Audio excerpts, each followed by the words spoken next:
Hey everyone, now that my mission has come to an end, I want to talk a little bit about the journey of my mission.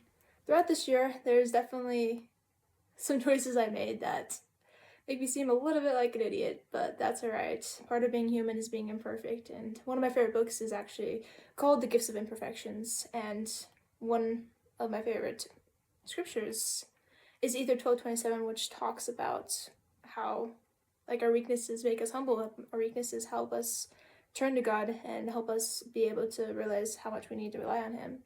So, my mission journey, first of all, I want to mention that missions are amazing and I loved every second of mine. Sure, there were hard moments. Sure, just life in general. There's going to be ups and downs to everything that we do. No matter where we are, no matter what we're doing, there's going to be hard things. But life would be honestly kind of boring if it wasn't hard. If it was easy, that'd be boring. I'm not even gonna lie, I feel like that'd be pretty boring. Okay, started the journey. I opened my call a week before I started college at BYUI over a year ago, like in September, and I got originally assigned to labor in the Canada-Winnipeg mission, and later in college, I was worried about how much I'd be able to exercise out there because I have ADHD and I need exercising for helping out my ADHD to be able to focus. A good way to describe ADHD is imagine that the brain is like a bunch of TV channels and someone else is holding the remote. Like those channels are like by focus and then like squirrel, like just random things could like be distracting, and exercise helps that. Exercise literally helps with so many things. It is a medication in by itself. It has so many benefits, just exercise. But with there being so much snow in Canada, I was worried that I wouldn't be able to get that exercise in, and you kind of need to be able to focus as a missionary. I knew all my life I had a form of ADHD. All my family has like ADHD. I didn't get diagnosed till like my junior year because we didn't really see any point of it. And then I tried medication a little bit, but it wasn't the biggest fan, and so I was like, nah, don't need this. But I thought it might be helpful in the mission. I wasn't sure how much I'd be able to exercise, and so I started medication in like November, and I switched to a kind I've never tried before because the doctor said it'd be easier to get in Canada, which ended up being not true. So sometimes don't listen to doctors, or just don't go on medication actually, but it's alright. Not if you need it, go on it. Don't actually, I'm not a doctor, don't listen to me. Throughout college, like it took like 2 months of like my roommates and a professor trying to get me to start marking my scriptures. The moment like I went on the medication, like I started marking my scriptures and I just hyper focused. Like it was actually like insane. Like this is crazy. Like this is the work of a madman. Like this was an upside of the medication. I just became a scriptorian for a second, which was really nice because I like did not know much about the scriptures because my dad's not a member, and so that was one thing I was worried about for going on a mission. I chose to go on a mission because I know a lot of people who have served missions, and it sounded like fun. It sounded like an adventure, and I love exploring. I love talking to people, and it just sounded like something like in my ball game. It sounded like fun. Every time I prayed about going on a mission, I always received the prompting optional. And so I debated for a while, like whether or not I go. But I had a lot of friends leaving. I didn't really have any friends in the area. I was also like kind of homeless if I wasn't at BYUI. And so I was like, well, this seems like a good place to go to. But then because of the medication, I got a little bit of a mission delay because they needed to give me a reassignment. So I moved to Utah.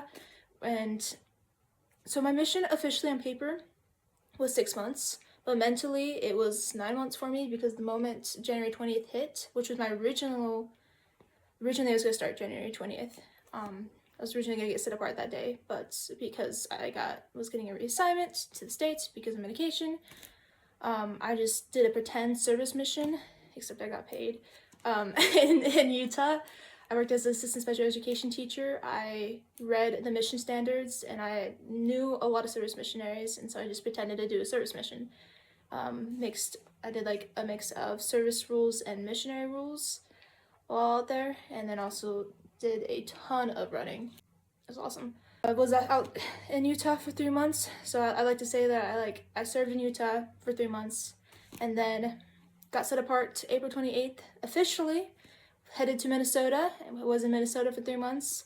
While in Minnesota, I think the exercising that I did helped keep the medication I was on from messing up my system.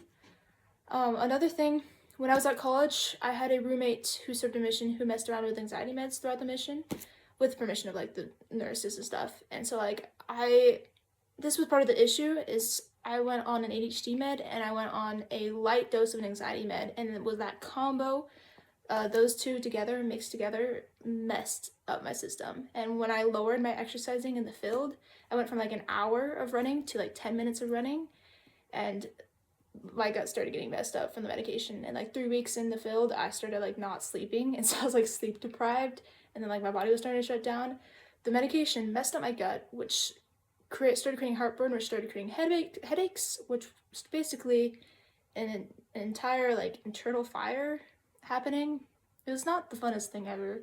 I really scared my trainer at one point, because towards the end, like 5 weeks in, like I stopped sleeping kind of like 3 weeks in, and at one point like my body like shut down and I was really sleep deprived, and like I wanted like had a little bit of an anxiety attack that I think scarred my trainer.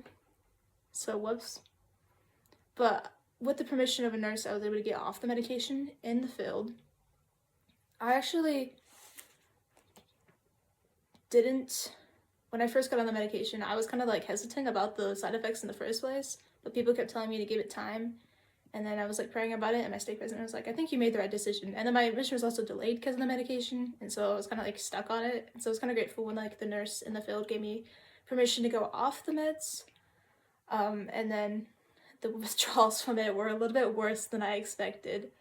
And I thought I was going to fight it out there. Like I thought I was going to stay out there because I don't have support back home to help with it. And so I knew if I went back home that I'd just be like nursing myself. But I was like, there's support in the field. There's nurses here. There's companions.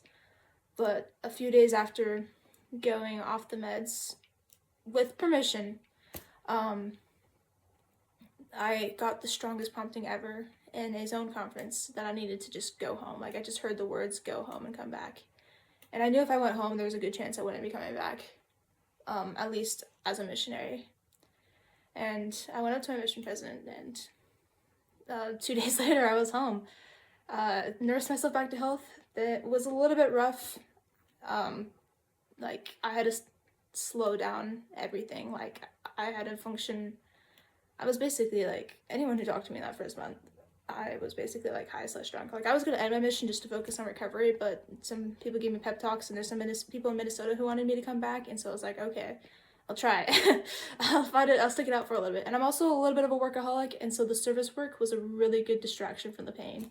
There was one time I drove to the store, and in the parking lot I was in so much pain I couldn't even go inside. I just like called my mom, who was like 30 minutes away, and she like drove and picked me up. I like moved in with a great aunt when I was in the area. Now I'm at a different place, and so it's not too bad.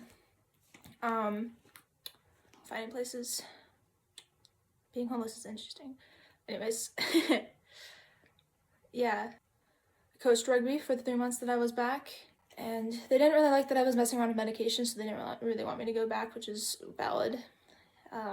So sorry to the people who didn't want me to quit, but I ended it. I'm just gonna work and then go back to college.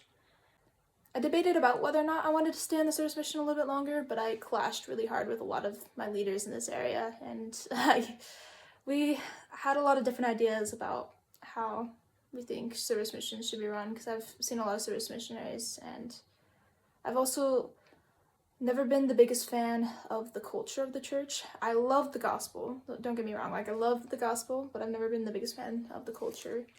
And my dad was never the most active member until he finally went inactive like my sophomore year. And honestly, like I disliked the church when I was younger, and it wasn't until like my dad left it that I like out of spite went more into it. I'm grateful for that. I'm super, super grateful for that now. I have a different perspective than some others might have. Yeah. It's been an interesting journey. Basically, 3 months in Utah, 3 months in Minnesota, and 3 months in Idaho. Apparently 3 is my lucky number. Well, know that God loves each and every one of you, and have an amazing, blessed day.